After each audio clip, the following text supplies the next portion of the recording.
Perguntas e respostas, vídeo 3. Como entender essa questão entre os gentios e Israel? Como entender o que está acontecendo no mundo hoje? Então vamos um pouquinho para trás, eu quero que você venha comigo. Lembrar que Deus criou o homem, permitiu que o homem se reproduzisse e depois de um tempo, Deus então estabelece a base das nações. Deus estabelece governo humano.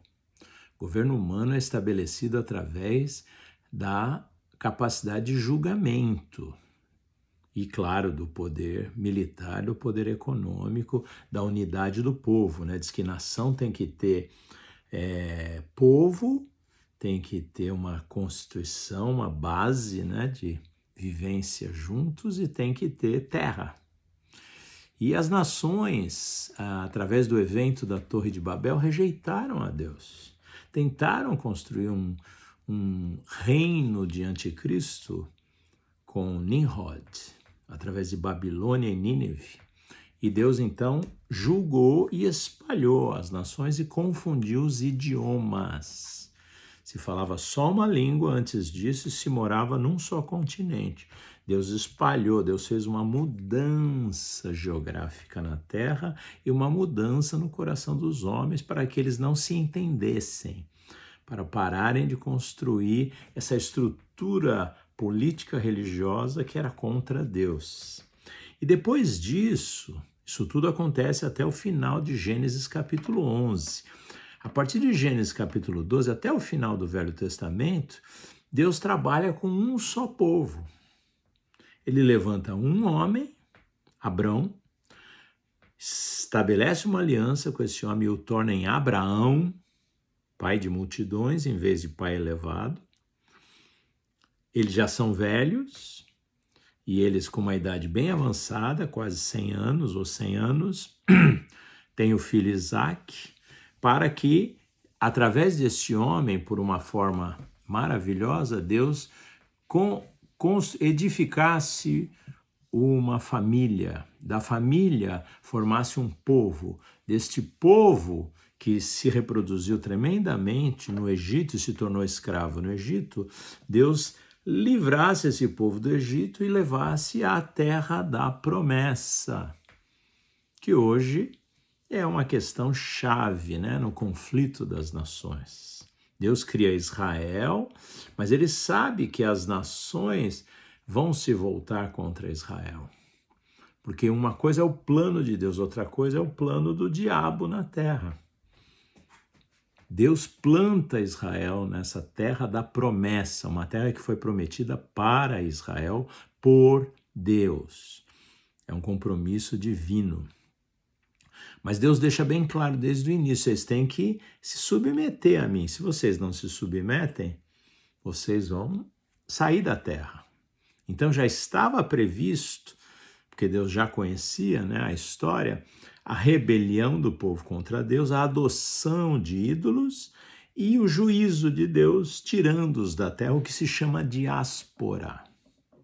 Então a primeira diáspora, depois que eles entraram na terra, e depois de todas aquelas guerras e depois de todo os enfrentamentos com os povos da terra, os enfrentamentos com a Síria, mas aí vem o domínio de Nabucodonosor da Babilônia e a primeira diáspora, onde o povo das tribos do sul, Judá e Benjamim, são levados para um período de escravidão em Babilônia por 70 anos. Para cumprir os Shemitahs, os sábados anuais, né? Cada sete anos, né? Um ano é ano de descanso. Eles não cumpriram, então Deus fez a terra descansar por 70 anos. Mas desde que inicia o domínio babilônico e o domínio assírio sobre as tribos do norte, né? Que saíram e aparentemente desapareceram, então houve um domínio assírio, uma diáspora das tribos do norte e um domínio babilônico com retorno após 70 anos. Israel retorna, mas ele nunca mais deixou de estar debaixo de uma um domínio de um império mundial. São as profecias de Daniel. Então Israel esteve debaixo de Babilônia, esteve debaixo do Império Medo-Persa, que foi uma bênção. Os iranianos foram uma bênção, porque Ciro e Dario tinham coração para conhecer o Deus de Israel e apoiaram o retorno de Israel à sua terra. A sua terra, a terra pertence a Israel. E agora, então, eles vivem debaixo do Império babilônico, Medo-Persa, grego e romano. E quando Jesus vem, que é chamada a plenitude dos tempos, Jesus, depois de 4.000 anos da criação do homem, o Messias vem à Terra. É a encarnação do Verbo de Deus. E Jesus vem e oferece o reino para Israel, mas numa atitude humilde. E na atitude humilde, ele é rejeitado pelos israelenses. Israel efetivamente rejeitou o Messias. E aí o que acontece? O Messias morre na cruz, ressuscita ao terceiro dia, e agora ele estabelece o projeto que era mistério, que é o projeto Igreja. Igreja é a confluência dos indivíduos de Israel e das nações num só corpo. São dois pães com fermento, isso é o Pentecostes, que forma o corpo chamado Igreja Universal de Jesus Cristo. E aí, então, começa a salvação dos gentios. Os gentios começam a ser salvos, não através de Israel, mas através de um movimento separado chamado igreja. E Israel vai para o seu julgamento, disciplina. Israel não foi rejeitado, ele vai para a disciplina, porque não aproveitaram, não entenderam o dia da sua visitação. E essa disciplina se transforma, a partir do ano 70, numa nova diáspora, onde Israel é espalhado pelas nações.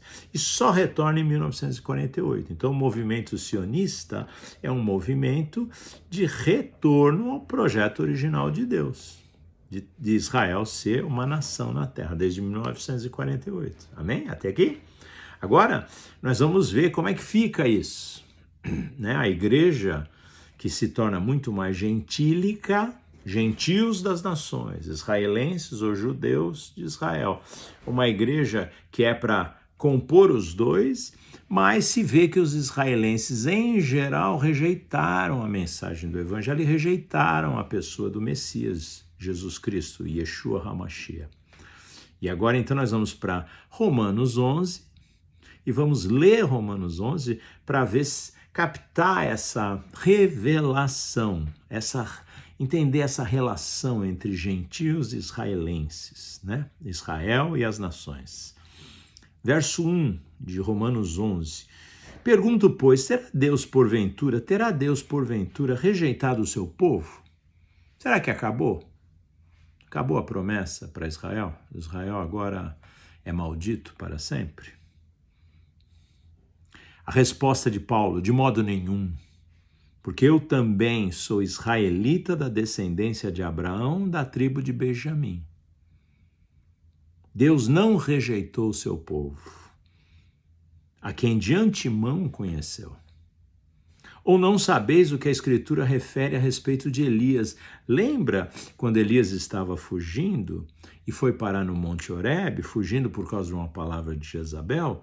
E Deus falou, o que você está fazendo aqui no monte? E Elias fala, mataram todos os teus profetas, só estou eu sozinho e eles querem também me matar. Está no verso 3 de Romanos 11, Senhor, mataram os teus profetas, arrasaram os teus altares, e só eu fiquei e procuram tirar minha vida. Que lhe diz, porém, a resposta divina?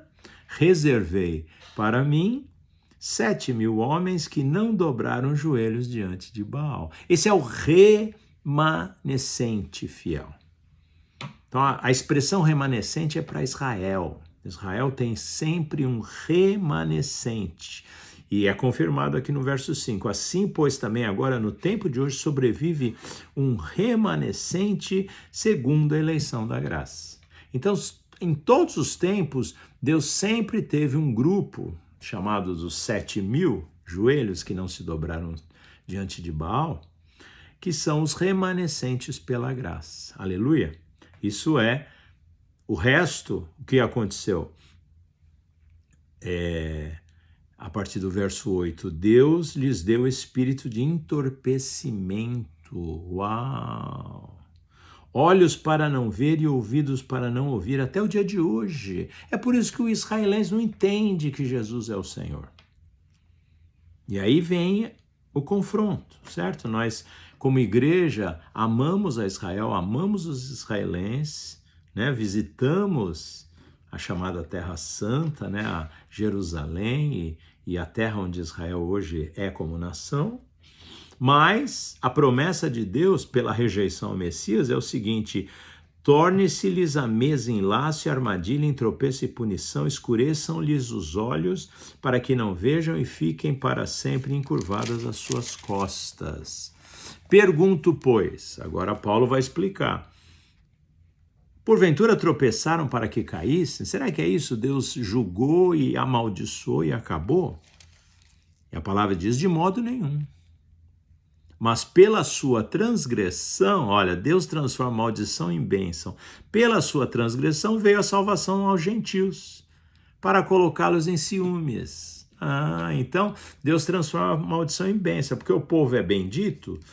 Então Deus fala: então você vai ficar na desobediência, e com a sua desobediência eu elevo os gentios. Então o evangelho da salvação veio para os gentios. Agora, Paulo está raciocinando no espírito. Se a transgressão deles redundou em riqueza para o mundo, olha a riqueza, olha o tesouro que Israel é, porque traz a salvação. A salvação vem dos judeus. Jesus é judeu. Se a transgressão deles redundou em riqueza para o mundo, e o seu abatimento em riqueza para os gentios, quanto mais será a sua plenitude? Então tem plenitude, tem a volta. Dirijo-me a vós outros que sois gentios. Visto, pois, que eu sou apóstolo dos gentios, glorifico o meu ministério, para ver se, de algum modo, posso incitar à emulação, aos ciúmes, os do meu povo e salvar alguns deles. Alguns que sejam incluídos no rol do remanescente fiel, certo? Porque se o fato de terem sido eles rejeitados trouxe reconciliação ao mundo, que será o seu restabelecimento, se não vida dentre os mortos? A maior unção que Deus vai liberar na terra será através de Israel e não através da igreja. E isso você tem que saber, eu tenho que saber. E se forem santas as primícias da massa, igualmente o será a sua totalidade. Se for a raiz santa, também os ramos o serão. Se, porém, alguns dos ramos foram quebrados, certo? Geração desobediente. E tu, sendo oliveira brava, você que não tinha, você e eu, a gente não tinha nenhuma pegada para ser sacerdócio real, nação santa, fomos enxertados em meio deles e nos tornamos participantes da raiz e da seiva da oliveira, a Bíblia diz, verso 18, não te glories contra os ramos. Porém, se te gloriares, sabe que não és tu que sustentas a raiz, mas a raiz a ti. Dirás, pois, alguns ramos foram quebrados, né? Para que eu fosse enxertado. Bem, pela sua incredulidade foram quebrados, tu, porém, mediante a fé estás firmes. Não te ensoberbeças, mas teme. Porque se Deus não poupou os ramos naturais, também não te poupará. Considerai, pois, a bondade e a severidade de Deus. Tem muita gente falando do amor de Deus, mas tem que lembrar que Deus é um Deus de bondade e severidade. Para com os que caíram, severidade. Mas para contigo a bondade de Deus, se nela permanecerdes. De outra sorte, também tu serás cortado. Oh, Deus! Agora, verso 25, para a gente fazer o fechamento.